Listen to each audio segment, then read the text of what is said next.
questionably, what's the difference? Ain't none. It's exactly the same thing. So we've all just admitted, working with a buyer without a buyer broker agreement makes us an idiot. How many of you want to be an idiot? How many of you want to learn how to escape idiocy? How many of you currently fall in the idiot category? So, good. I love these like non-official CE classes, so I can actually call the class idiots and have fun with it. I have to do a little more subtle in my CE class. No, it really makes no sense.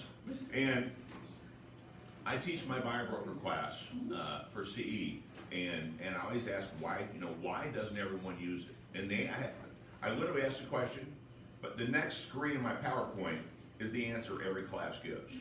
So let's talk about why we don't do it. Number one is what? Fear of rejection. Fear of rejection, fear that you're not going to make sense out of it, fear that the client's going to go, what the hell are you talking about, buyer broker agreement? Buyers don't sign contracts. I mean, that's a legitimate fear. Actually, no, it's an irrational fear. I'll tell you why. What's the other one? Misunderstanding the form. Ignorance. And I'm from Texas. I always like to say, I'm from Texas. Texas, we got a phrase: "Stupid is." Period. Like stupid people don't know they're stupid. Only the rest of us do. It's kind of like dead people. Yeah, but ignorance has one beautiful side to it. What is that? It's curable with a little bit of education, and that's what this is about. This is about you guys telling me what you don't know, what you're afraid of, and then together we work through overcoming those fears. I've done coaching for agents for 30 years, and no one ever says this, but 80% of coaching is getting people to overcome fears. The fear of what they see in the mirror in the morning, the fear of rejection, the fear that they're going to look stupid. Sometimes the fear that they are stupid, sometimes the fear that they're stupid is legitimate, because now and then you're going to run into stupid people in this business. But it really is overcoming the fear. So the document, really quick, let's talk about the actual document. Because it's important to understand what it is. It's a listing for buyers. If you read the listing boilerplate and you read the boilerplate on here, it's almost the same language. It's an employment agreement. That's a big deal. It's a binding employment agreement. When someone signs this with you, you own them, metaphorically speaking, for the time that this applies until it expires. Because of that, one important thing about this document is to never downplay it. Never try just to get someone to sign it. One thing you cannot do, and I'm the guy that if you have to have something enforced, I'm the guy that goes to bat for you. If you send a buyer broker agreement with a contract package through Zip Forms or e-sign or one of those, and the buyer has no choice to sign their damn contract if they don't sign a buyer broker agreement, this buyer broker agreement would be 100% unenforceable. And I will back you up on it. That's unfair to a buyer because they wouldn't know what the hell they're signing. How many would have the guts, because they're buying a house but they also have to sell theirs, to slip an ER in the contract package? So they actually have to list their house with you in order to sign their contract. That's what that does. So we cannot back you up. That's not fair. A buyer really needs to know what the heck they're getting into, and it is a fairly big deal. A couple things about the form. One, the form itself helps close on the form. So the first most important thing you can do if you're going to work with buyers by contract is know this contract. I use it as a tool. There's lines in here that I play on to use my closes. And I'm an ABC guy. You know what ABC stands for? Always Be Closing. Glenn Gary, Glenn Ross. Great movie. It's probably the best, let's really see how sleazy salespeople can be movie ever made. By the way, if you really want to get over the fear, there's a book you can read that'll get you over all fears of objection. And it'll certainly get you over the fear of the buyer broker agreement. And I mean this sincerely. The greatest sales book of all time. Do you know what that was? Green Eggs and Ham. Son of a gun could close, right? Took him a while. Had to go to trains and rains and, veins and remains, I don't know, trees and weeds, but eventually he sold them the damn green eggs and ham. And one of the things with the buyer, broker agreement is you have to change, I hate to use this word because it's so 90s cliche. You have to change your paradigm. You have to have a paradigm shift. You have to be a believer. If you don't believe this is a really good idea and it's in a buyer's interest to sign it, don't try. Because you talk about something people can read is when you're trying to tell them something and convince them something's good, in the back of your mind going, why would an idiot sign this? And I've actually had people in my class say, here's my problem with it. A buyer's stupid to sign it. I can't ask a buyer to be stupid. And I say, really? But you have no problem with a buyer asking you to be stupid, because working without a buyer broker agreement is stupid. It's think about what you're applying as your business concept. A 4-letter word. Hope. When you work with a buyer without a buyer broker agreement, there's a certain amount of hope. I don't know about you guys, if I went to open a new business, and a storefront, and I'm gonna sell stuff, I would I used the word hopefully, I would really, really want to have a business plan that didn't include, I hope people show up and buy stuff from me. I would want to have a business plan that convinces people they should. And that's what this is all about. First, know the form. A couple of complicated parts are like firm name and agent name, no. The complicated parts are like employment. I'm not bragging, I'm applying for a job. This is an employment contract. You are working for them. Okay, this takes the fiduciary and formalizes it the same as a listing does for a seller. You cannot downplay that. Employment, by a broker agrees to locate property meaning the following general description. First fear to overcome, and that's the fear of the binding nature of this. I am a firm believer that this is an employment contract. I believe if people hire me and I don't do my damn job, they should have the right to fire me. Especially when this thing says what we're gonna do. Here's what the broker does. Locate property meeting the following general description and negotiate on buyer's behalf, etc. They're completely bound to us, and that's the sum total of our obligation. I think any seller that signs exclusive right to sell without a job description in writing, marketing plan, and the ability to fire you if you don't do what you promised is equally of an idiot. Because our listing says what? Put a sign yard, put MLS, put a lockbox on. We own them for 60, 90 days, the right to sell their house, and all we have to do is that. So have a good back door. I can tell you, every listing I've done for as long as I can remember always had a clause in it that said, in the event John Dyer does not perform for the attached job description, seller may fire me, period. I think 2 of them ever fired me. You know what? Did they fire me because they had that clause in there? No, they'd forgotten about it. They fired me because there was a crappy market and they thought I wasn't doing my job. Maybe someone else did better, I don't know. Buyer broker agreements, I've never had one fire me. You will have people do this, no different than regular buyers. They'll freaking disappear. If a buyer disappears, here's my advice. Delete, next. Don't chase people. I mean, if you have a buyer broker agreement and you can't get a hold of them for 3 weeks, chances, and you don't go to tax records to eventually see if they bought a house, chances are they went elsewhere. Maybe they didn't buy a house. Maybe they didn't do what you told them and ended up somewhere else. Then you have a choice whether or not to enforce it in court. It is legally enforceable in court, but here's the really important thing. They need to know what they're signing. This is not a document you can do without a formal presentation. So that's number one, to get over your fear, to know the document. And number 2 is to have a good presentation. My presentation is based on, and my close is based on one of the strongest, if not the strongest of all primal motivators. What are the primal motivators? Food, shelter, procreation, my personal favorite. And what's the other one? What's the one that trumps all of those? Fear.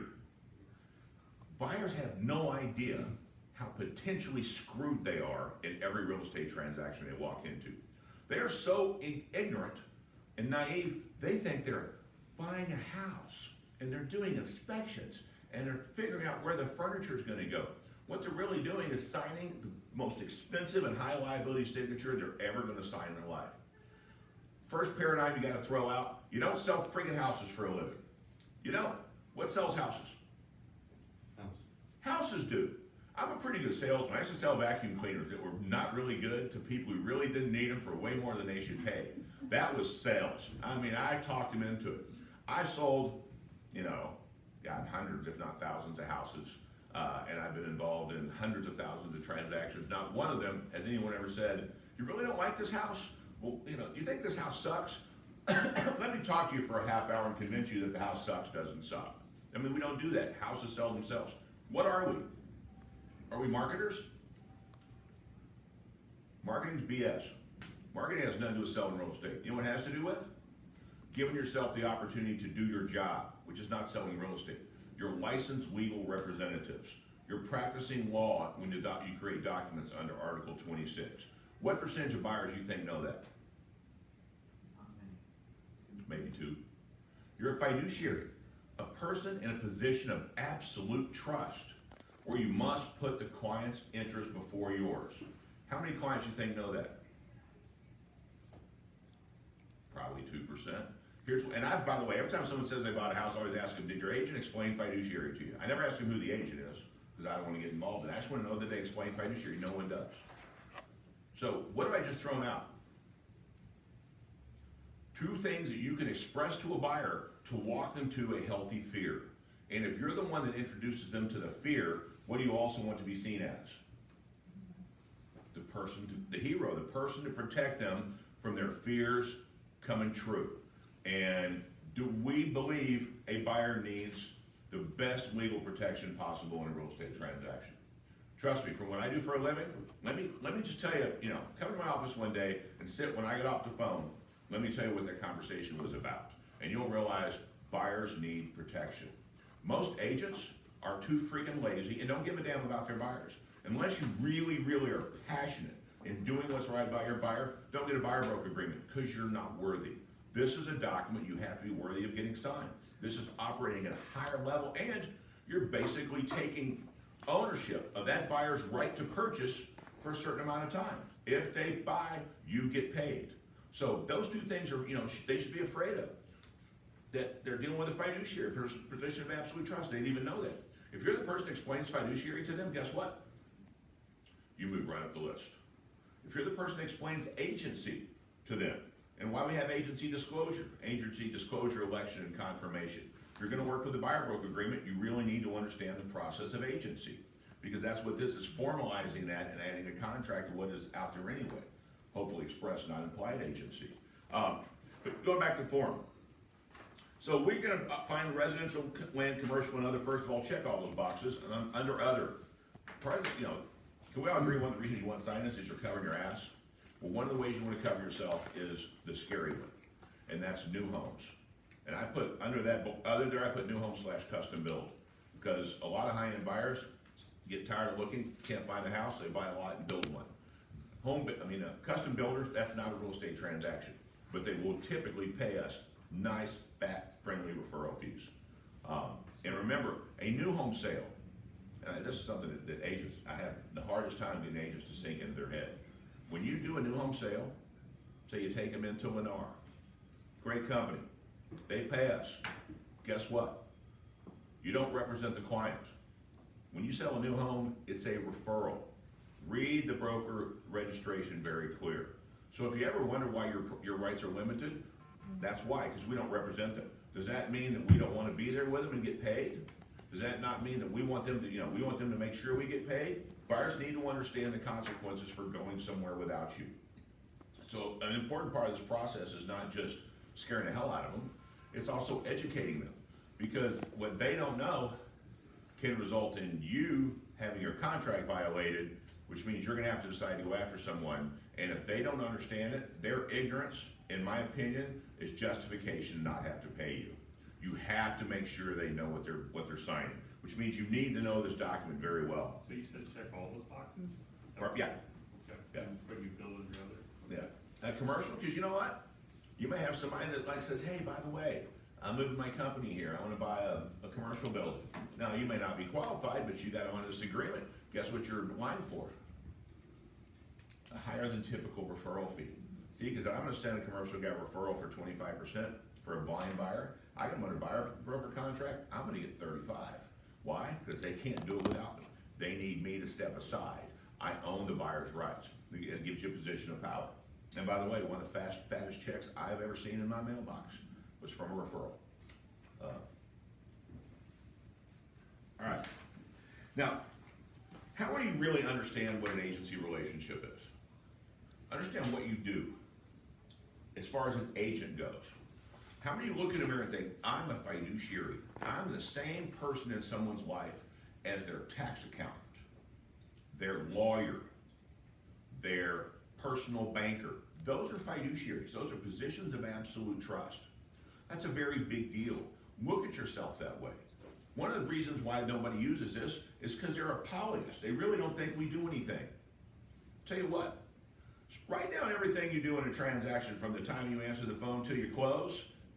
All those little minute-long minutia pain-in-the-ass stuff we do, and you're going to realize we do a lot. We earn our commission. Don't be a commission apologist. Now, we're going to float through this thing pretty quick, but I'm going to show you the catchphrase, and then we'll get into the Q&A part of this. One of my closes is right here. Obviously, the agency relationship is set forth in agency disclosure and election. Retainer fee. I don't collect a retainer fee, but I close using this paragraph. And let me explain why. Non-refundable retainer fee of, in amount of zero. I'm not going to charge one because I can only justify a retainer fee from a buyer. It's like, well, I need gas money. And I'm pretty sure if you're asking the buyer for gas money, that's not going to make you come across as someone they want to assign their life to buy a house. Although if that's what you got to do, do it. For initial consultation and research, one of the beauties of buyers is their ignorance. And if you can educate and explain them, the more you teach them, the more they're going to want to deal with you. Think of the people you respect in your life. And you have 10 people you most respect in your life, I guarantee you 5 of them taught you stuff. They were teachers, they were Sunday school teachers, they were preachers, they were some seminar you went to, on my list is a guy by the name of Gary Keller, you may have heard of him.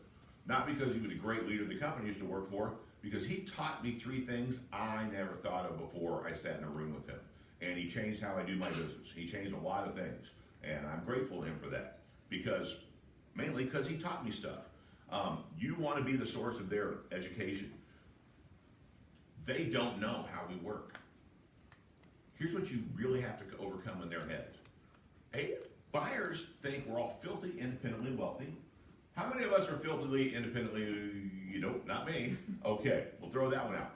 They think we drive around looking at houses all day anyway, they might as well go with us. How many of you guys have any interest in looking at houses if it's not going to lead to a sale? I mean, I hate houses. I'm so sick of houses. I've seen them all. The only part of a house I even give a damn about anymore is the kitchen. Does that mean that I don't want to show houses and no houses? No, but we don't do that. And they think, so they might as well come along with us. They really don't understand we work for a living. And don't be afraid to tell people what you do. So, why am I bringing that up here? Because it says for initial consultation and research. Research can be spelled with 4 letters. You know what those 4 letters are? Time. What's a 5-letter word for time? Money. You realize there's no such thing as non-productive time in real estate. There's productive time and there's anti-productive time. What would you call the 20 hours you spend showing property to someone that never buys a house? That's not non-productive time. That's anti-productive time. Why do I call it anti-productive? Because if you make $100 an hour, that costs you $2,000. And you should have a goal not based on what you want to make this month or this year. Your goal should be based on what you want to make per hour, because you can quantify it. The problem with monthly and weekly and annual goals is your accountability session with yourself or your coach happens when? The end of the month, the end of the week, the end of the year. If you have an hourly minimum standard of what you're going to make per hour, you can hold yourself accountable. And if you spend 5 hours doing nothing, then your boss gets to yell at you. Who's your boss? You are. You get to get in the mirror and say, hey, loser, you cost me $500 today. Let's do better. But never put yourself to let a client cost you money. Stop thinking of yourself as someone that likes to just take a chance. They don't understand that. You need to explain to them what we do for a living. Here's one of my closes on research. And by the way, you can don't get cocky. Don't be me. Because here's me. They get off the plane. My time's worth $150 an hour when I'm selling real estate. They get off a plane. I talk to them for 4 hours, did 5 hours worth of research. They owe me $1,400. Now I'll say that. Oh, by the way, You owe me 1,400 bucks.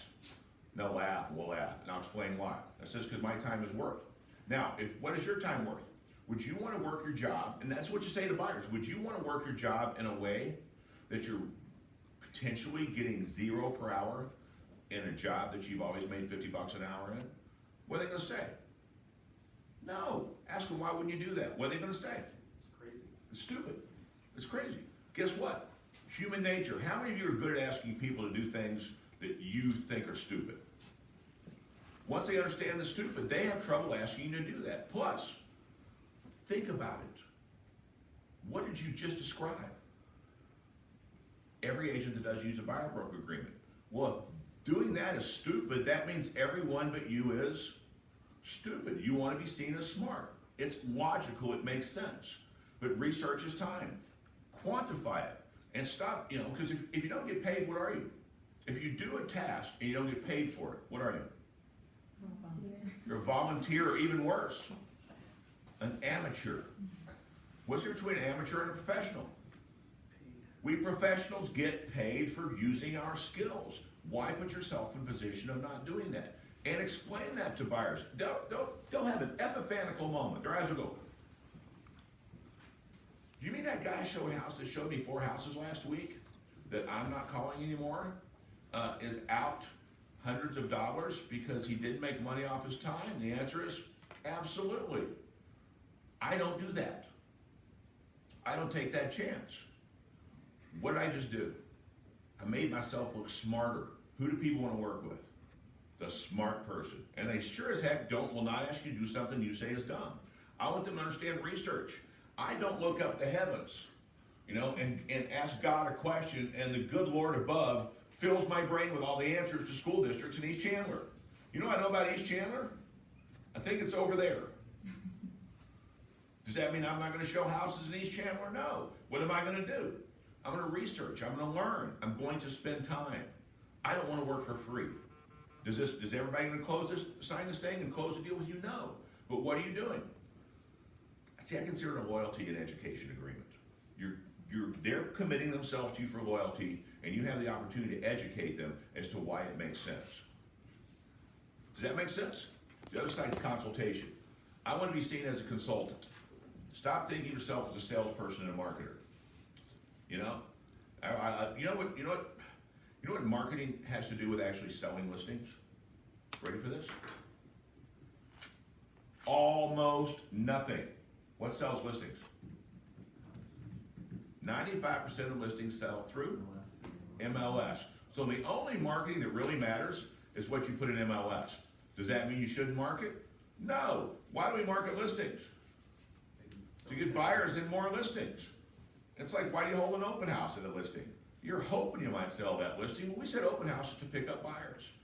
You want to be seen as a consultant, because think about whose consultants are. You want to be worthy. And by the way, I use the word worthy a lot, because I don't think someone 2 weeks out of real estate school probably can justify their credentials enough to have someone commit themselves for 6 months. I'm sorry. Do I want to be the person that helps that person get there in 3 months? Yeah, and it doesn't take long, but you want to be seen as worthy. You want to be seen as a consultant. I like the word consultant because when people think of consultants, they think of doctors, lawyers, engineers, architects, or if you're a realtor, psychiatrists. What do they all have in common? They're highly educated, and they're not cheap. Do you want to hire the cheapest brain surgeon? No. You want to hire the cheapest lawyer? God, no. You know why some lawyers make $600 an hour? Although I hate them all, but if lawyers making $600 an hour, they're making that why? Because they're worth it. Are you worth it? If not, figure out how to be worth it. But be worth it. Be seen as a consultant. Be seen as an omnipotent source of real estate information and legal protection. Be seen as, and that's how I present myself. My job is not to sell you a house. My job is to be a licensed legal representative and a titanium umbrella, which protects you from all potential things that go wrong. And this is my commitment to my buyers. Anything goes wrong in this transaction, even if it has nothing to do with me and you, the other side does stupid stuff, and it causes problems in a transaction, that problem's on me. I accept full responsibility right up front. Why do I do that? Because people trust those who are willing to take the rap. And then I say, here's the good news though. I don't practice problem solving. Problem solving is a skill for losers. I practice problem prevention. My job is, you find a house, we write an offer, we get accepted, I show you houses, okay, think about the difference, Mr. and Mrs. Buyer. You got someone whose greatest professional skill is operating a lockbox. How many people in this business do you think, if you had to rate their skills at what they're best at, opening lockboxes would be at the top of the list? You ever thought about that? So I'm gonna pick my fiduciary, my person of absolute trust, based on their lockbox opening skills. And the number 2 skill is really good at GPSing and lining up their showings in maximum good order, geographically. I mean, those are people actually consider those important skills. I'm really good at negotiating, okay? That matters. I'm damn good at negotiating. How important is that in a real estate transaction? Scale of 1 to 10 is probably a 1.5. Why? What's the average difference between list price and sale price in Chandler, Arizona? Between $300,000 and $600,000. 1.5%. 1.5. And how many of you are good enough to convince a seller you're not even talking to, because we don't talk to I used to go to the seller's house.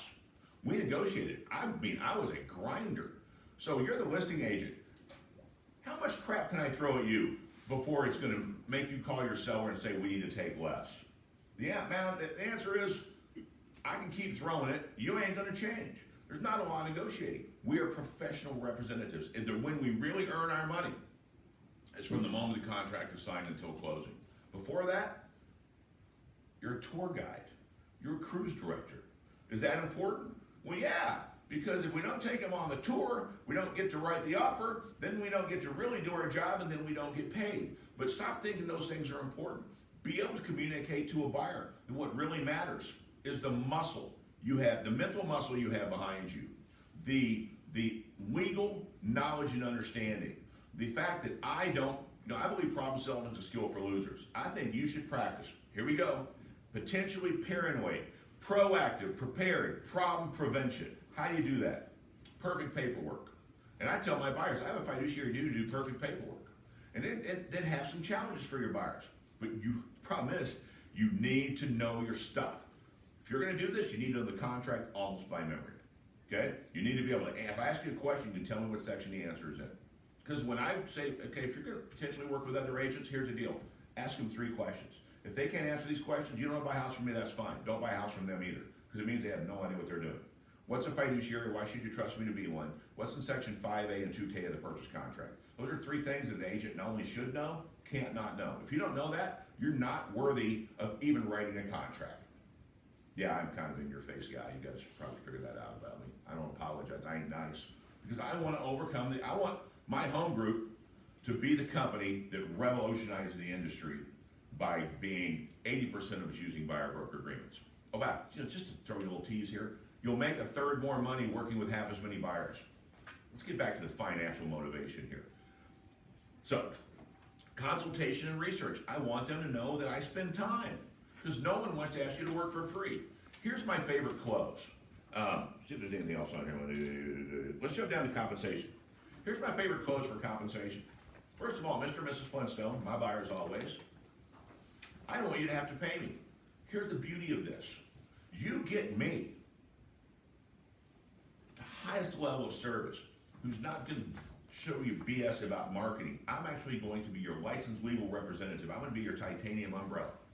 And 99% of the time, someone else is going to pay me to work for you. How cool is that? Explain Cobra, disarm them.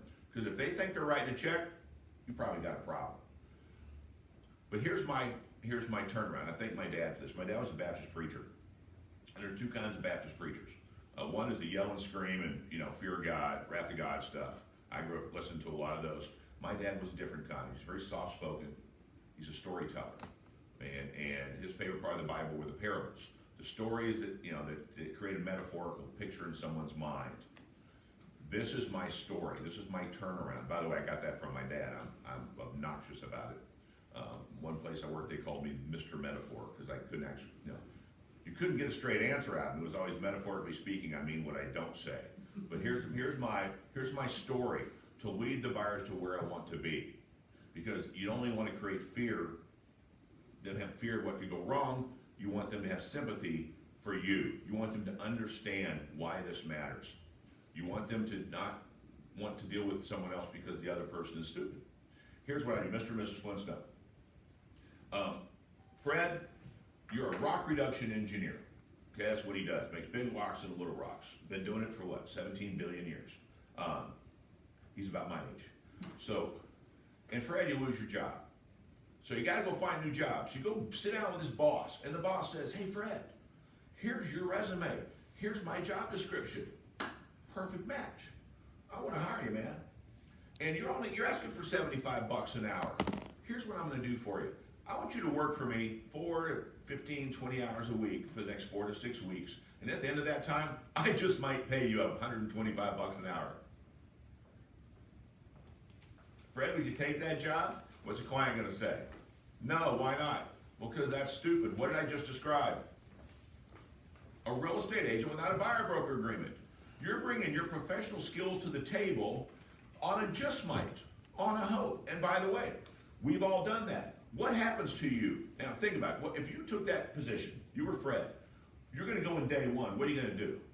You're gonna bust up more rocks than you've ever busted in your life. You are gonna kick ass and take names. You're gonna show these people you're worthy of what they might pay you. And then, got about 30 hours in, 20, 30 hours in this, where are you gonna start thinking? Oh no. What if these buyers are looking with someone else? What if they don't pay me? Same thing, and Fred, what would you do? And then Fred, here's what you might do. You might think, well, I need 6 of these jobs to make sure I'm gonna get paid. One of the problems with real estate agents is we dilute ourselves with hope clients when we could commit ourselves to contract clients. I've never said that way. Someone write that down. It's on video. All right, One more? What was it? I don't remember what I said. Okay. Dilute yourself with Oh, hope clients. Dilute yourself with hope clients, yeah, okay. Yeah, because it just makes sense. If you explain that to a buyer, they're gonna like go, okay. And they're gonna like, well, why do agents do that? And here's my thing, I go, because they're not as smart as I am. Don't be afraid to pat yourself on the back. Speaking of Gary Keller, one of the first things I ever heard him say, this is one of the lessons I learned from him. He said, if you're a good real estate agent, you better have a bad elbow. What does that mean? Because if you're not patting yourself on the back, who's gonna? Nobody. If you don't tell people how good you are and believe it, they're gonna have to figure it out for themselves. But they may not figure it out fast enough to want to deal with you. Don't be cocky, but be confident. Here's one of my favorite Johnisms. You want to be happy and at peace? Trade ego and arrogance for humility and confidence. Okay? There are 2 completely different things that mean almost the same thing. But the difference between arrogance and confidence is what? Confidence makes people want to talk to you more. Arrogance makes them want to stick a pencil in your eye. Okay? They're that close, but that's the difference. So, be able to educate them about compensation, that someone else is going to pay it. Then, a couple more things. Well, I'm going to jump ahead, and we'll talk. Then scare them. Have a method for scaring the buyers. Should a buyer have a healthy fear of what can go wrong in a real estate transaction? No one is more qualified to answer that question than me. Why? Because I'm the pooper scooper. I'm there when it hits the fan. I'm the guy that's just helping being downwind. No, they should be afraid. Our contract, if you go to my buyer broker class, my contract actually have an illustration, is a minefield. Every line of our contract, every event they schedule, every person they talk to, every penny they spend, every decision they make, whether it be how much to pay, what house to buy, what repairs to ask for, has potential liability. Every communication they have with the other side has potential legal liability. A buyer should be afraid. Have a method for making them afraid. Here's a really easy way to do it. And by the way, this will, pardon my language, this will scare the crap out of you the first time you do it. Has anyone ever seen a complete real estate transaction in paper? I mean the whole thing. From exclusive right to sell and data sheet to MLS, all the way through to loan docs, inspection. Do you know how many pages a simplest cash deal, no contingencies creates? A lot. Somewhere in the 40s to 50s. Do you know how many pages a screwed up, messed up, pain in the ass inspection contract, FHA, creates? Couple of hundred. Is there any page in there that doesn't have potential liability and reason for your buyer to have a healthy fear of it? No. How many of you have ever read loan docs? Get a set and read them. Have alcohol close. Because about 65 pages in, you're gonna need an adult beverage. They're insane, but they carry potential liability for your buyer. Here's what you do. Get a hold of your favorite title company, get your buyer book, get a blank loan docs, a blank 1003 loan application, inspection report, a Benzer, get them all, everything that we deal with, and scan them into a computer, put them in one file. And then when you want to scare the heck out of the buyer, go, I want to introduce you, Mr. and Mrs. Flintstone, to a real estate transaction. Look at the top of the page, 200.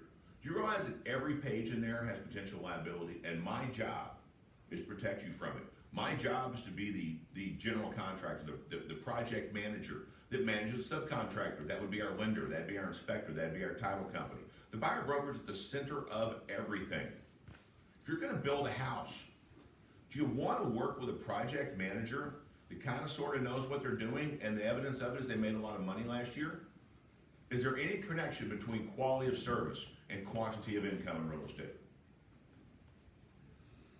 Some of the worst real estate agents I have ever met, people who literally cannot tell me one line of the contract, are making $700-800 grand a year. Some of the smartest agents I know are doing 5 or 6 deals a year because they're to where they want to be. There's no connection. Make sure they understand that. Because if they're like, well, how many houses did you sell last year? It's not how many houses I sold last year. It's not what matters. It's the level of service I gave to the people I sold those houses, which is where I get into one of your silver bullets. Get references from every buyer and every seller too. You want to get good listings, have a seller say, oh my God, John was so awesome. I really didn't think our house was worth that much. He sold it for more. Get them on video, but get your references. That was third-party validation. Where were we? Where was I? Oh, the fear. Have a transaction. Know it. Look at it. I actually have up on screen a minefield because you're not just the documentation. What about events? Inspection. That's an event. Contingencies. They need to understand contingencies and conditions. And when you talk to a buyer, always ask them, has an agent ever explained contingencies, conditions, what the difference is? Because that's one of the most important things to know when you do a real estate transaction. Do you guys know the difference between a contingency and a condition? Contingency is an if. If it happens, I'll move on. If it don't, I walk. A condition is a win. Spuds, delivery spuds is a condition. Approval of it is a contingency. It covers both. But talk to those things about your buyers. Because if you educate them and no one else did, they're gonna go, maybe this person is worthy of a specific commitment from me. Because here's the problem with it. Most of us haven't really given a serious thought. How many buyers out there have you came up with this epiphany? Hey, I want to go hire a real estate agent under contract. How do buyers come to us? I mean, you know how stupid buyers are? I mean, this is really insane. The largest purchase you're ever going to make. And a vast number of buyers pick their agent like this. Oh, my God, honey. You have to come see this. I think I found our house. Let's call Tiffany at XYZ Realty. She's actually quite beautiful, too. Husband's like, all right, I'll take the house and Tiffany. And they call Tiffany and go see the house. And the husband has a black eye when he gets there because he should have left I'm going to see Tiffany part out of it. Think about it. Nothing against Tiffany's. It's just when you do Valley Girl, you see, it either comes out Tiffany or Brittany. I'm not sure why. So, really, who ever heard of a valley girl named Paige, right? Who ever heard of a valley girl named Betty? They don't exist. Where was I? So, introduce them to that concept. Let them know you have no idea what you're getting. And here's the problem. Tiffany. We have 2 Tiffany's in our company. They're 2 of the best agents I know. So it's nothing against the name Tiffany. I know Tiffany's in this business that aren't real good. Which one's a buyer getting when they push the button? You have no clue. The largest purse of their life, they're gonna pick because somebody had a pretty picture that popped up online. Mr. and Mrs. Flintstone, isn't that insane? God, don't be that person. Be the one that hires a professional to work at the highest level, committed to you, and then someone else is gonna pay for it. I mean, obviously you have to sign a contract, but here's why you want me. And then scare them. Show them all the things that can go wrong. And it goes way beyond the contract. Think about events as things can go wrong. Think about people that they talk to. If they have a bad conversation with a home inspector, can that cause problems for them? Oh, God, yes. Here's the problem. That's not on the home inspector. You know what I've discovered about home inspectors' conversation with clients? Home inspector tells them one thing.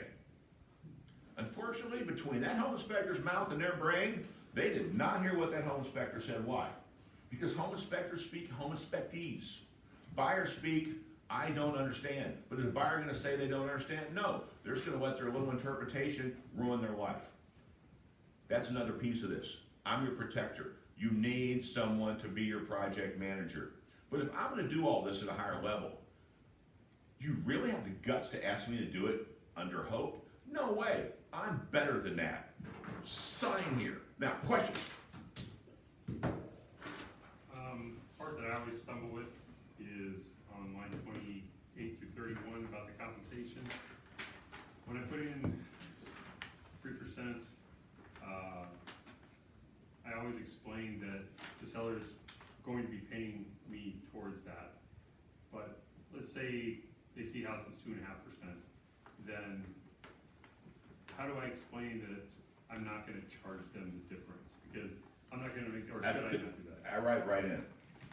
By the way, my amount of compensation shall be 3.5% or average co-broke minimum of 2.5. Okay, so if it did for some reason fall below that minimum, then they're responsible according to this. I'll say, you know what? We'll cross that bridge when you come to that. I've never asked anybody. I may reserve the right to try and slip it, shove it down the seller's throat, but if I can't get it out of the seller, I'm not gonna get it out of you. Okay, and I have said that verbally, but I did finally have pushback from someone saying, but right here it says I owe it to you, correct? And that is what the language says. That's where I put then make it not less than 2. By the way, I won't do a deal for less than 2. If it gets below 2, they're gonna make up the difference. And I'm gonna, see, one of the beauty of having a buyer broker agreement for us, we have all been taught, and I'll continue to teach, never reference commission in a contract. I see it every day. On page 8, or section 8, the commission to buyer's broker to be reduced 0.5% and applied towards. By the way, that means absolutely nothing. It looks real good, but we get paid under listings in MLS, okay? So, the beauty of a buyer broker agreement is we're not a commission anymore. On the buyer's behalf, we're a closing cost. So I'll tell them, we can get a seller concession, that I can shove my extra 0.5 point in and get the seller to agree to it. I'm gonna go for it. You okay with that? It's not gonna cost you anymore. And if they got a problem with that, I'll negotiate it down. By the way, I know people that do buyer broker agreements for 1.5 points. You know why? Because you're better off doing a buyer broker agreement with every buyer at 1.5 points than working the mainstream accepting the co-broke offered under the concept of hope. So you can actually work with half as many people and make the same amount of money if you want to. Don't be afraid. I mean, until you get good at it, that may be part of your close. Hey, I'll do it for 2.5%. I'll do it for 2.5%, and if I get 3%, I'll take that 0.5% and contribute to your closing cost, or I'll buy your home warranty. I mean, there's nothing to say you can't sweeten the deal for them to get them over, get them over the edge. The bottom line is you want the thing signed. In most cases, what happens? Most listing agents are still stupid enough to pay a 3% co-broke. See what I said? A listing agent that pays a 3% co-broke is stupid. Why? Because you don't have to. Let's talk about co-broke for a minute. How many of you hate co-broke? Why don't you hate co-broke? It's one of the most ludicrous concepts in the history of business. We depend on the person who's doing 1/4 as much work as us, our competitor, to determine our financial destiny, and we whine if they're not going to pay us enough. If a co-broke offered MLS is $5, and that matches your buyer's criteria, do you have to show that house? Yes. Murphy's Law, a buyer's going to fall in love with it. How many are you going to wish you had a buyer broker agreement as soon as they say, let's write it up? Now, and I explain that to buyers. I explain there's some cheap ass sons of guns out there, you know, and this protects me from them. There's some people playing the game. And I explain what co-broke is. I explain how stupid our industry is. By the way, co-broke needs to go away. And you need to be legally required to have a buyer broker agreement. Guess what would happen? Buyers would start interviewing 3 to 5 agents like sellers do. You ready for that day? Start working like today's that day, so that you're good enough that you can make everyone else look bad. I'm not talking about talking people down. I'm talking people down. You know, you don't have to be faster than the bear. You only have to be faster than your camping buddy. Okay? Nobody has to lose for me to win. They just have to come in second. And I don't have to talk them down. I can present myself at such an elevated level that they figure I have to be better than everyone else. That's your job. What is your product?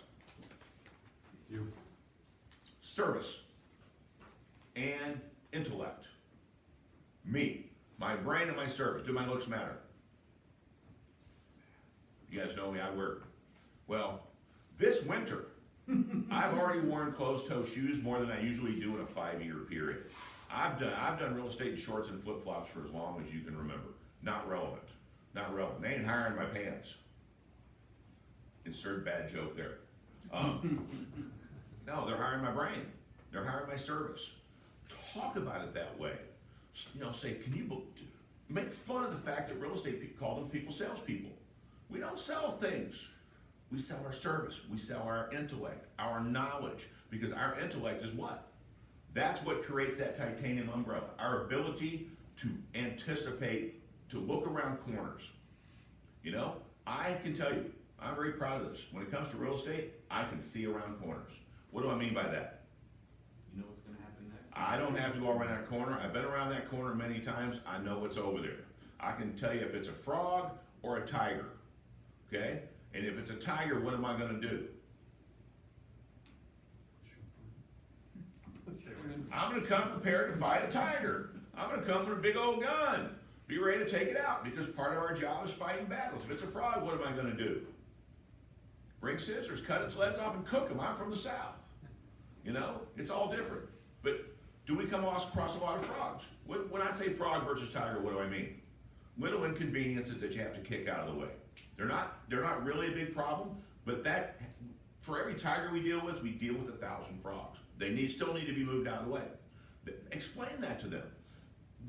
Let them know that what we do is in here, okay? It's not in here. That's what people think. People think we're housey show people. Like I said, I don't care if I ever show another house. One of the reasons why I do what I do, because I really don't like showing houses. I love listing houses. But I've kind of got addicted to this whole teaching and broker thing, and it's working for me.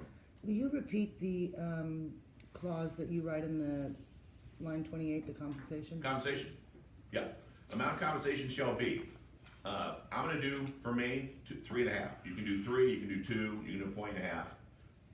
So I'm going to do 3.5% of the purchase price or advertised co-broke. And then I explain to them what a co-broke is. The form's a great closer for you. It comes with some technical difficulties, by the way. One is, this is not something you can do standing in the living room of a vacant house in Tempe, okay?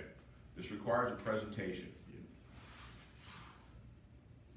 I can tell you this with all certainty, and I'll gamble with you if you want to bet against me. Every buyer, all buyers, are better off spending a half hour or so in your office before they ever go look at houses. Why? If they send you that list they got off of Zillow or wherever, and you show them all those houses, or you send them a portal, and they send you a list from that portal, What percentage of those houses would they want to go see, that if you had a chance to sit down in the office and do some analytics on it, look at it from your point of view with our data, what percentage would be eliminated? 3 out of 4. You can, 75% of houses that they would not wanna see, you're gonna take off because we have access to data and knowledge that they don't. What's the biggest bitch against real estate agents? The biggest beef, it has been this way forever. We show them properties that aren't what they want. We all know that's a crock. We show them exactly what they wanted. They just didn't bother to tell us that between house number 1 and house number 2, wife changed her mind on everything. Sorry, men don't change their minds. We just fly in a house and want to get it over with. No, actually, I gotta tell you, this has changed. You know who's more emotional in real estate transactions now? It really used to be, and I go back old school. Wives bought houses. Husbands wrote checks. That's how it used to be. I mean, you got the woman who liked the house, you were in. Now, men cry in real estate transactions more than the women do. They're getting very emotional. But know who you're dealing with. Anyway, X% of the purchase price are advertised co-broke per MLS. That's as simple as that. Other issues you have to deal with. Procuring costs.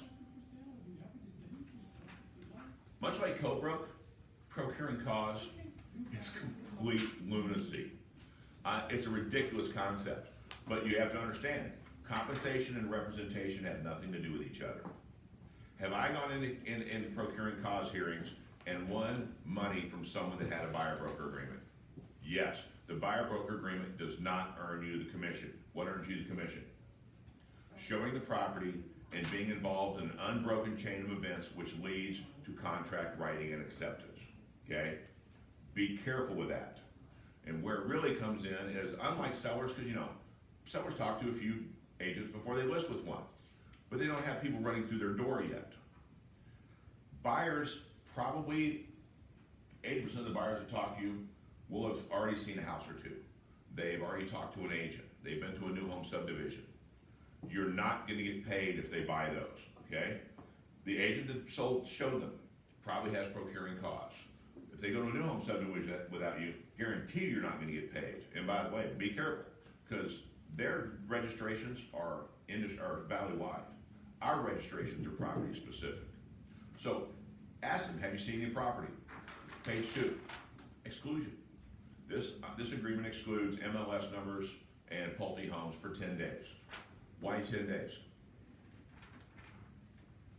I don't know about you guys, I don't want to spend 3 months showing them property, and all I do is make them absolutely certain they want to buy the one house they saw before I came along, okay? By the way, if you ever do an exclusion on a listing, this is one of the dumbest things that people do in our business. And as far as I know, I'm the only one that does it. Put a time frame on it. Don't give, if Uncle Bob wants to come buy the house maybe, and you exclude Uncle Bob from the listing, which you should, you ain't got nothing to do with it. Make Uncle Bob excluded for 10 days. And then you're gonna help that seller get Uncle Bob off his butt. You're gonna buy or not, because if you don't do it within 10 days, you're gonna have to pay an extra 5, 6, whatever %, okay? Put a time frame on it. The other thing I put on here, and this is the buyers herein have hired John Dyer per this agreement in the attached job description / performance guarantee. In the event Mr. Dyer does not perform, buyer may fire him with 24 hours notice, subject to any properties previously viewed with Mr. Dyer. Why do I do that? Because they hire me to do a job. If they're not happy with me, they should be able to fire me. I don't look at this thing as necessarily that big of a legally binding deal. It's a loyalty agreement. And the reference to the performance guarantee, there's your silver bullet. Your references and your performance guarantee. You know what your performance guarantee, your job description is? Just write down everything you do in a real estate transaction. You'll be amazed. You have about 6 pages, you'll be tired of writing stuff down. You say, here's what I'm gonna do, and they look at you like, realtors really do all that? Or no, they look at you like, you really do all that? And we're ahead thing, and so does every other realtor. They just ain't smart enough to put out here and let you understand. We work for a living. People don't want to ask you to work for free. You know why they do it? Because they don't know any better. Why don't they know any better? Because we come from a chicken crap industry who's afraid to bring it up and educate them. Once they know, you have people come from some states. I've had people call and say, I want to talk to you about doing a buyer broker agreement. Because they're from states where it's legally required. It should be legally required here. But make sure that you give them the out. They won't use it. Every listing I ever had, they had the right to fire me. Nobody ever fired me. I got the job done, okay? Do your job. Next question. With the, expiration of the agreement, I don't know if it was just because I didn't know any better in the beginning, but I was asked for 6 months to a year just to ask it, and I usually have no problem getting that. Is there something else I should be aiming for, like time frame wise, or? No, I put 180 days in the safety clause everywhere. Understand, if they sign a buyer broker agreement with someone else, it nullifies your buyer broker agreement and takes away your procuring costs. Oh, really? Yeah. So it's just the newest one? Same with the listing. If a listing expires and they list with someone else, if you show them the property the day before it expired and they list with someone else, you're out. If it's expired and not put back on the market an exclusive right to sell, then you have the right to go back and ask for a commission. Same thing here. But with buyers, the problem with buyers, good thing about buyers, not a problem. They're typically in a hurry. So if you're doing this thing for a year, you know, if you're still dealing with someone a year later, Shoppers, not buyers. don't. Don't. Well, that's not true. If you got someone who has credit issues and you put them in a credit repair system and you triple them for a year, absolutely, you trip them all the time. But yeah, if you're showing property to someone for a year, something's seriously wrong. And by the way, there are professionals out there, professional home lookers. I used to have a friend, him and his wife, when the internet first came along with real estate, and then to understand, this is my buddy. If he doesn't live here anymore, but if he bought a house, he would buy it for me. You know why? Because I would beat him if he did. You know, he's that close to me. He would not have the guts to go around me. But him and his wife loved the internet, and they would pull up houses, and they would go look at houses all the time. Then he knew more about some markets than I did. Never intending to buy. Like, you guys are horrible. You understand? You're wasting agents' time. He's like, but they're always glad to show. I'm like, yeah, because they think they're going to make money off of you. And you know they're not going to, because I would kill you. I'm like, yeah, okay, I get it. They still did it. I mean, there are actually professionals out there. Smell them out, because there's nothing more frustrating than showing property to someone you realize they really have no intention of buying. I know someone was at an open house that told me about people came through. So what you doing? We're not looking for a house. We just, every couple of Sundays a month, we go look at open houses. My question would be why? Or my advice would be, get a freaking life. If you got nothing better to do at open houses, come over to my house. I'll teach you how to have fun. But there are people out there like that. I mean, seriously. How do procuring cars work with an open house? So you've got, if a buyer goes without you to an open house, and then they decide they want that house, does that agent have the opportunity to say that they are procuring cars against me going in then later and writing the offer? Working at an open house does not constitute procuring cause. Thank God. Okay. It might. But when you're dealing with your buyers, you have to educate them. Don't go to a new home subdivision without me. Don't. Right. Because they're paying 3%, you buy it for 200, your price just went to 206. Don't do it. If you go to an open house without me, that's why I give my buyers my cards. Just hand them my cards, say I'm working with John Dyer. Once they do that, they will not have procuring cause. And I've actually been in a hearing where they tried that. They tried to say that I held an open house, it was my clients because I wasn't the listing agent, and the panel laughed at it. There's a couple other cases you can read. But they need to understand that anything they do without you can potentially result in you having to enforce this outside of a transaction, which is a fancy way of saying they're gonna have to freaking pay you. So if you're the bad kid and don't have a buyer broker, you have a buyer that goes to an open house and decides they want that home. They come back to me, write the offer, but the agent that was at the open house says, nope, they came in without a buyer broker and they looked at. They're gonna lose. Now, Okay. if they went to the open house and that agent hooked them up with a lender, they got pre-qual, and the pre-qual comes from their lender, and they have text messages saying, we're ready to write an offer, let's do this, and all of a sudden they disappear for a day and buy it from someone else, that's different. Okay. But you have to educate your buyers. You have to make them understand how, because this is new. I mean, this is a new thing, this is a new paradigm for you guys. Most buyers I've ever dealt with, like, they didn't know this existed. And then if you present it right and you present yourself right, they're gonna realize, I didn't know this existed. Now that I know, why would any agent ever work with a buyer without one? If they have that thought in their mind, what'd you just do?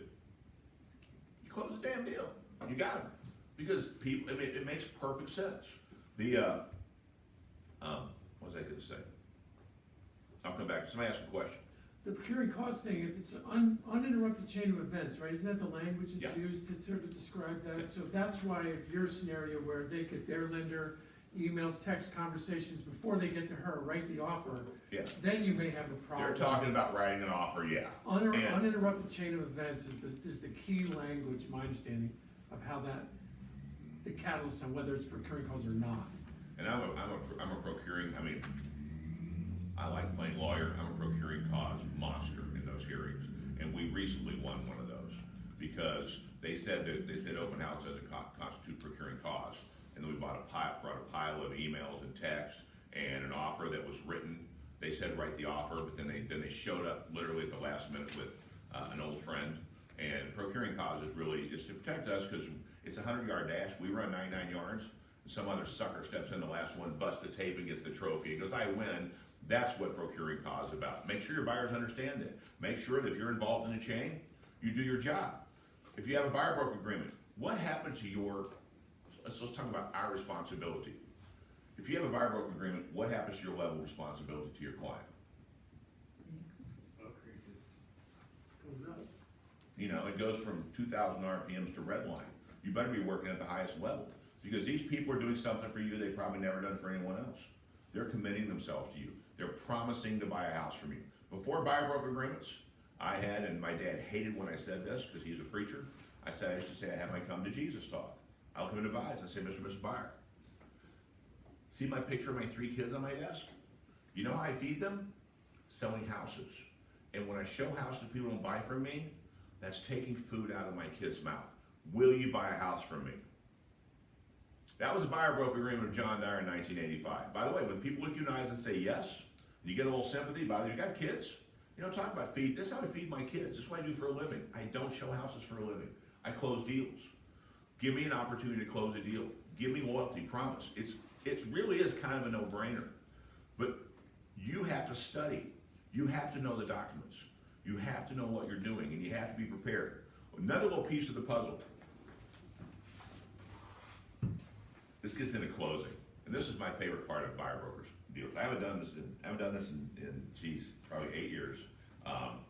But if you're in an office, you're in a Scottsdale office. Now I don't know who hangs out here all the time, but if you're in you know, if Hammonds is here, say hey, Ray, do me a favor. Will you come say nice things about me? Come in and say, I just want to introduce myself. You know, I'm this. As often, by the way, you're quite fortunate to get to work with John. He's awesome. You know, the only person better in this office than him is me, and then you wink at it. You know, your lenders want that business. When you're doing your presentation, have your lender show up. It's so fun. They walk in. They're like, oh, I would love to pre-qual you. I work with John, not exclusively. If you're working with someone else, that's fine. Let me be your backup. If you want to do a pre-qual right now, that's great. What are they really in that room to say? You're so lucky to get to deal with this guy. He's the best. And then if you're in the Scottsdale office, get me. You understand what I do for a living? I sit behind a desk looking at real estate documents. And then I get a break now and then to have people scream at me and answer questions to you guys. You know, I have to say though, the amount of profanity coming out of people's mouths has changed a lot. I've been cursed at more in the last 6 months than my previous 39 years. It's getting a little crazy, but that's what I do. Any reason to get off my butt and go beat with people, I'm up for it. Say, I'm gonna be in a conference room. Will you come in and say hi? Larry is saying, I'm gonna come and say, yeah, absolutely, great to meet you. I'm John Dyer, the managing broker. 40 years in the business, there are 6 of us. This agent has incredible support behind him, and by the way, you're really lucky to get to buy a house from this person. They rock. Make sure you come in my office and tell me your name before you do that. There's a bunch of you guys, and you know, in this room, I think I know 3 names. But yeah, your title rep, they want your escrows. Come in. By the way, here's a buyer book. When you have the buyer presentation, have them have a buyer book ready. What's the beauty of a buyer book? They'll put the client's name and your smiling mug on the front cover. Custom-made buyer book for Mr. and Mrs. Flintstone with John Dyer. Awesome, it's got the contract in it. And it's got a place for them to put their listings when they look at property. So every time they think about property, they gotta look at your smiling mug before they get to it. And once you hand that buyer book, that's a huge close right there. Because they start associating you with buying a house. What is the purpose of sales? So one simple word, association. What do you do? What's marketing about? Association. What's farming? When I think of Tempe Lakes, I think of John Dyer. That's why you farm, to get that association. So you want that in their hand. And then the escrow, your title rep's gonna go, oh, by the way, we love your escrow, you don't have to give it to us, but wherever you go, I want you to know, you're in great hands. This guy rocks. Third party suck up it's a beautiful thing, and people will do it for you. I'll do it. Just tell me your name. But it's awesome. And then you show them that you're saving them time by throwing out listings, aren't you? And say that when you get them in the office, make sure you say that. Aren't you glad we didn't waste our time looking at this one? Aren't you glad we didn't waste our time looking what are you doing? You're making them think, wow, this guy does it better than everyone else. That last sucker we tried to buy a house from showed us 31 houses and only one was even close. Thank God we have this guy. You want them to get to that point. And then say, here's the only deal. I'm never gonna work under hope and as a volunteer. So you can have everything I got to offer. All you gotta do is sign a contract. And if I don't do what I promised, fire me. How can they lose on that? It's actually more in their best interest because it's gonna make them hire a professional, not work with a question mark. And I'm not saying that agents are unprofessional. I'm saying when you show up to a house to a complete stranger agent, you're walking up in a relationship based on a question mark. You may have the best agent in town, you may have the worst. The problem is, when do you find out whether the best or the worst? When the defecatory material hits a rotary oscillator and their transaction is downwind. You know what I mean? That's when they find out how good or bad we are. When the shit hits the fan. We want them to know that our job is to make sure that if that happens, I'm standing in front with a titanium umbrella and it ain't gonna get anywhere near you. I may walk away smelling, but you're gonna walk away smelling like a rose because my job is to protect you and I'm really damn good at it. I just don't do it for free. That's a close right there. How many of you want to sign a buyer broker agreement with me right now? See? John, do you usually put your escape clause in your additional terms? Yeah. And what is that? Yeah. Hire me, fire me. Can you elaborate? Oh, the buyer hand has hired John Dyer. Per this agreement in the attached job description / performance guarantee. In the event Mr. Dyer does not perform as agreed, buyer may fire him with 24 hours written notice, subject to properties previously viewed. Was that why? Because I got procuring cause. They can fire me, but on those other properties, I might have procuring cause. No one's ever gonna fire you. You know what sellers do with a listing after they sign it?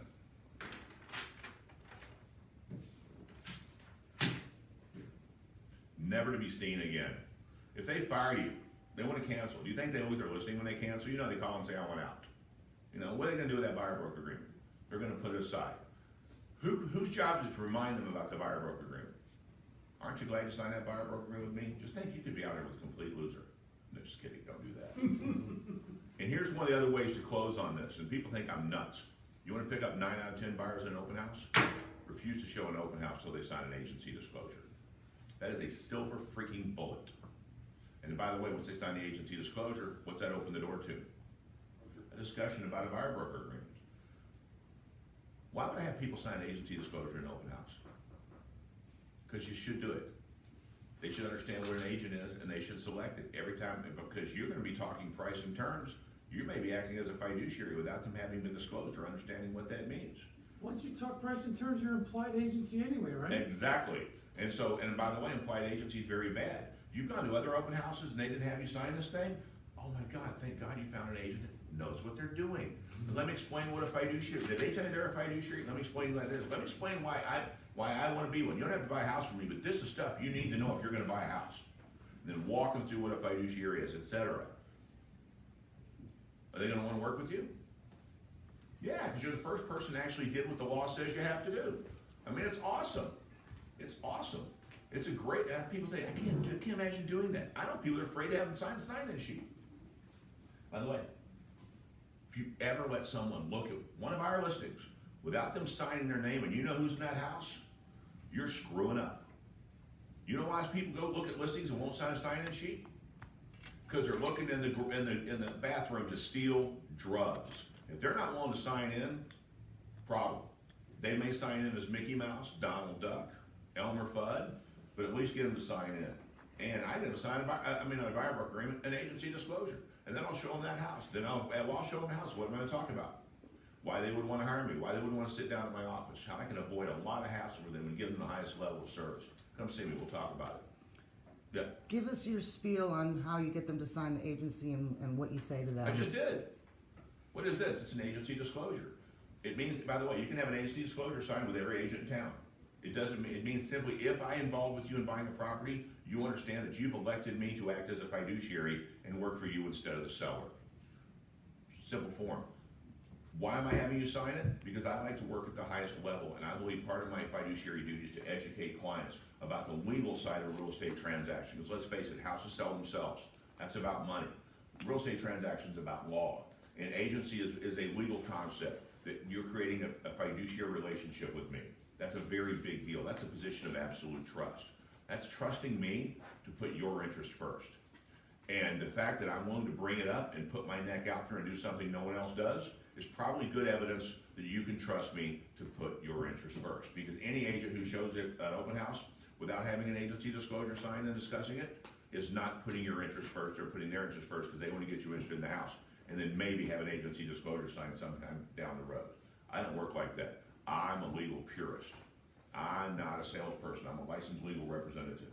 And you start closing. You tell them what you've done. You know? First email, send a resume, send references. By the way, resume is a very important tool here. Very important tool. Why? Because you're asking them to hire you. Who gets resumes? Bosses. Being a boss, this agreement is also very empowering for them. Do you think buyers will expect a lot more from you when they sign a buyer broker agreement? I've had them become nitpicking idiots. Why'd they do it? Because they could. Because they had every right to expect the highest and best from me. They had every right to push me more than another agent because they've committed themselves to me. I mean, it's a bilateral thing. Talk about it like that. Talk about it like it's normal. It really is. It makes perfect sense. You know what's not normal? Going to work every day, putting in hours and not knowing whether they're going to be income or anti-income, productive or anti-productive. Stop thinking of time where you're not making money is non-productive money. Time, it's anti-productive.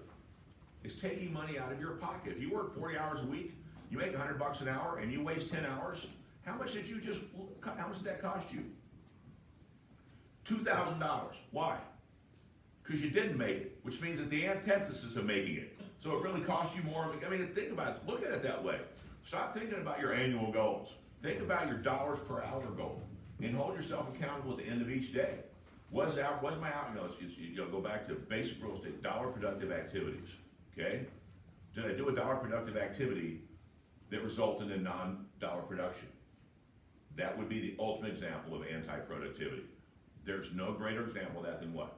Showing someone houses, dealing with them as a buyer, and then having them not buy. You didn't waste time. You didn't lose money. You spit money, okay? It's money out of your pocket. Any questions? Anybody got a little better feel? Cool. I'm gonna go over one question. Okay. So someone already has a buyer broker, and then they come to me and I have them sign a new buyer broker. If they have a buyer broker with someone else that same having a listing, you can't even talk to them other than say, get out of that one, and we'll talk. Yeah. That's what I make sure. Yeah. All right. Thanks, guys. I do want to comment though with your sky slope system in place.